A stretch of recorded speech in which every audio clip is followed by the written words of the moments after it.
तर नाशिकमधली ही दृश्य आपण पाहतोय। नाशिकमध्ये भाजप आणि शिंदेच्या शिवसेनेचं आता ठरलेलं आहे। विरोधामध्ये लढलेली शिंदेची शिवसेना भाजपसोबत सत्तेमध्ये सहभागी होणार आहे। भाजपचा नाशिकमध्ये महापौर होणार आहे, तर शिंदेच्या शिवसेनेचा उपमहापौर असणार आहे। अजित पवार यांच्या राष्ट्रवादीने सुद्धा भाजपला पाठिंबा दिलाय। भाजपसह शिंदेची शिवसेना, अजित पवार यांची राष्ट्रवादी आणि मनसेचा एक नगरसेवक सुद्धा सत्तेमध्ये बसणार आहे। तर भाजप आणि शिंदेच्या शिवसेनेची युती ठाकरेंच्या शिवसेनेच्या पथ्यावर पडली आहे। कंटिन्यूअस रेकॉर्डिंग आपले जे नगरपालिकाचे जे कॅमेरा पर्सन आहेत कंटिन्यूअस रेकॉर्डिंग करायचे, एक दिशा बंद करायचे नाही।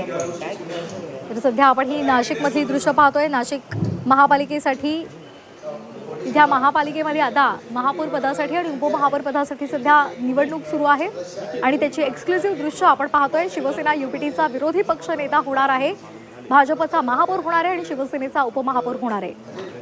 तर ही एक्सक्लुसिव्ह दृश्य आपण पाहतोय। हिमगौरी आडके या महापौर असणार आहेत। भाजप, शिवसेनेसह राष्ट्रवादी आणि मनसे सुद्धा इथे सत्तेमध्ये विराजमान होणार आहे। तर महापालिका इथे सत्ता स्थापनेसाठी भाजपनं शिवसेना, शिंदे गट, राष्ट्रवादी काँग्रेस आणि मनसेसोबत महायुती केलेली आहे। नाशिकचं महापौर पद हे भाजपला मिळालेलं आहे आणि हिमगौरी आडके यांची निवड निश्चित झालेली आहे।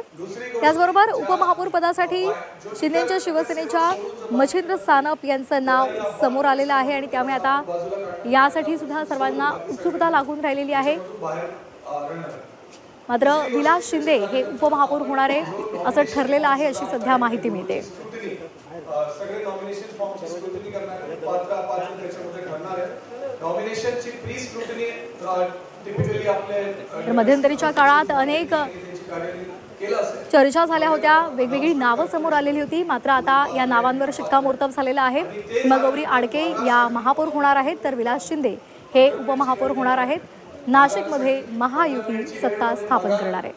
त्या 15 मिनिटची वेळमध्ये सर्व लोकांना माझी विनंती आहे की शांततेने सगळेजण बसून राहा आणि त्या माघारची वेळ संपल्यानंतर यदि मतदानाची वेळ आली तर पहिले महापौर त्याच्यानंतर उपमहापौरची या मतदान प्रक्रिया या ठिकाणी पार पडणार आहे आणि या मतदान प्रक्रिया पार पडल्यानंतर एक वेळ आपली म्हणजे कॅल्क्युलेशन फायनल झाली की किती लोकांना किती मत मिळालं।